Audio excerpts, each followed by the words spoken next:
So let's bring in Iowa GOP Senator Chuck Grassley, ranking member of the Senate Judiciary Committee. Senator, are you surprised that we moved on SWIFT when for the longest time we were told SWIFT is off the table? And are you pleased by that?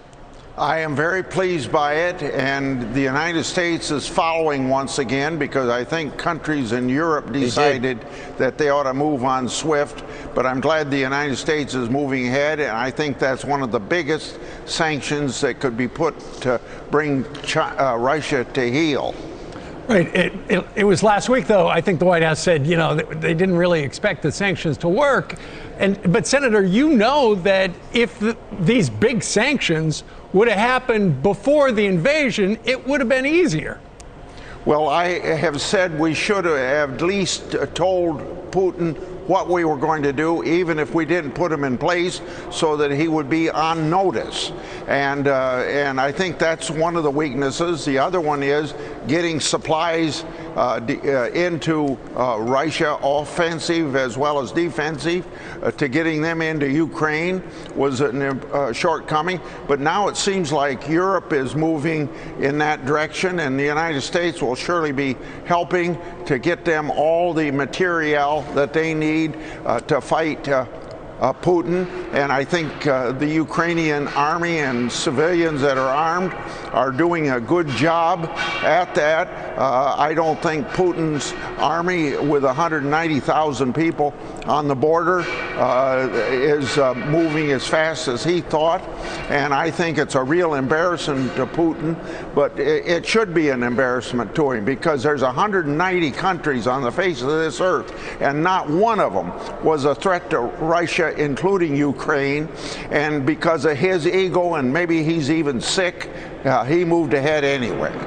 Senator, your governor, Kim Reynolds, she is going to be giving the rebuttal, the Republican rebuttal, after the State of the Union address tomorrow night.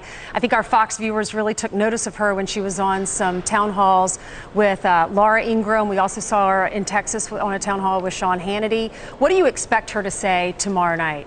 Well, first of all, I'm very proud of Governor Reynolds showing the way to a lot of Democratic governors in blue states that wanted to shut down the economy to fight the virus. And she showed that she could keep the economy open and fight the virus at the same time. And we have good growth, good Treasury results, and things of that nature. And I expect her to say, to answer your question, I expect her to say Iowa has led the way, and it's about time that the federal government do the same thing, and that presidents show leadership that is something other than just shutting down the economy to fight the virus. Right.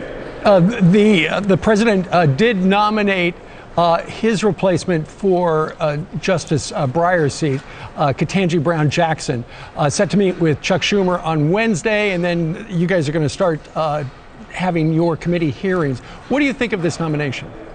Well, just like any nomination that comes before us, we're going to take Judge Jackson's nomination, and we're going to vet it properly, as we should, and then we're going to have this open hearing.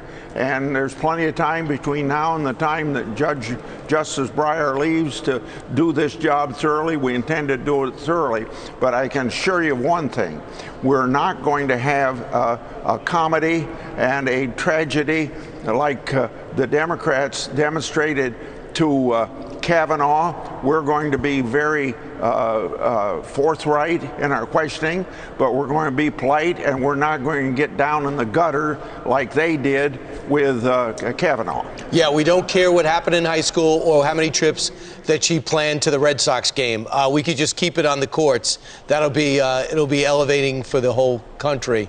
Senator, always great to see you. I don't know how you're doing it, but you look younger. This Senate job must be so easy. It's not even aging you. Well, listen, you pay me a lot of money to work hard, and I have to keep in shape to work hard. No kidding. All right. The great state of Iowa. Steve was born there. I covered his first race. Did you really? Back in the early 80s. That's right. Thanks, Senator.